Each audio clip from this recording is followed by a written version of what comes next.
there, we're coming to you from the principal venue of WUF13. Today is day 3. Discussions are underway, of course, housing crisis, to what extent humanity will be able to come together and provide a panacea to the problem regarding global housing crisis is being discussed. And of course, the future of cities, their rise, to what extent cities will remain habitable and perfectly governable places as part of our wider ecosystem is another layer to the wider discussion. And joining me now here is Deputy Secretary of the Global South Platform and former Foreign Minister of Ecuador, Mr. Luis Gallegos. Thank you very much indeed for joining us. Thank you, it's an honor. A lot is happening presently, but fundamental question, is it so essential for 40,000 people from over 180 countries come together, discuss the urban planning?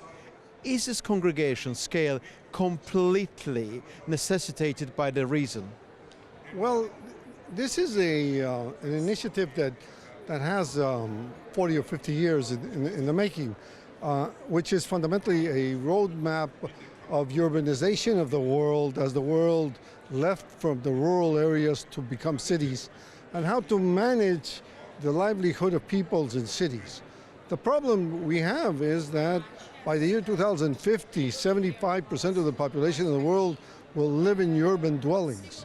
How to make these urban dwellings a place where people can live with dignity, with conditions of health, with conditions of education, that will make it possible for them to have a dignified life, especially if you consider the recurring problems that we have in demographics. We have a demographic change in the world where people are aging.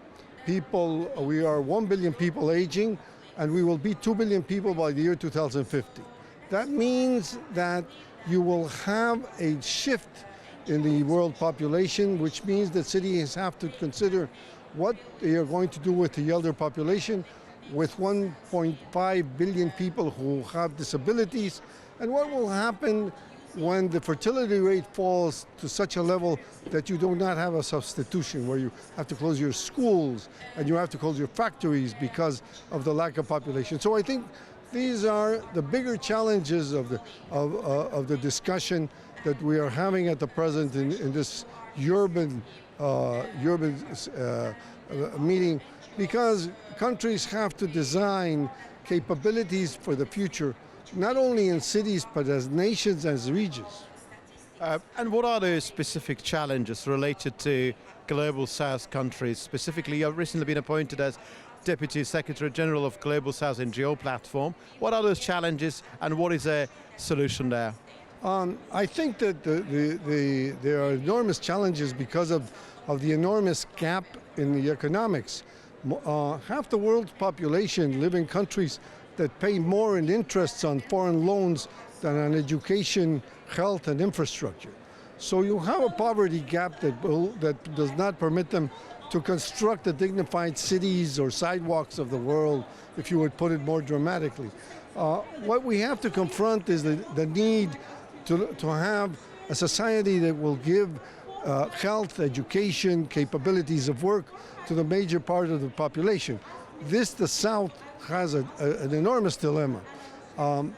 But the South is also joining in the demographic shift, and people are having less children in the South. So what we will have in the next decades will be a leveling off of what the capabilities of cities are and what the needs are. But urbanization also brings a whole plethora of other problems, which is the need for space, the need for healthy environments, the need for capabilities of sports, entertainment, and the livelihood. Some of this is converting slums, converting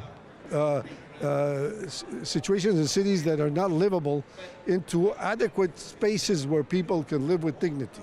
Back to a subject regarding and revolving around Global South NGO Platform. It's a congregation of NGOs from the Global South countries. Bearing in mind the platform was announced a year ago, the institutional incubation has been finalized just a few days ago on the 14th of May. Do you think within the confines, framework of this WUF, this Global South NGOs collectively may form the NGO element of the World Urban Forum? This is the first time you have an NGO platform meeting in the context of the Urban Forum. My suggestion would be that you have NGO meetings of the platform in all the forums of the United Nations, that in the context of the meetings of the United Nations.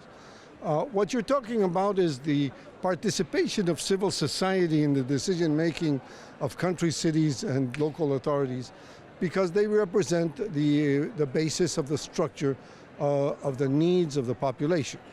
I think that the platform has had an enormous result in 1 year, and I trust that we will have the capabilities of having regional meetings and then attending the structure of the United Nations in the world. My consideration is fundamental that community societies be participants in the decision making, and that the political decision makers take into consideration fundamentally the suggestions of the non-governmental organizations. Thank you, very grateful to you. Thank you.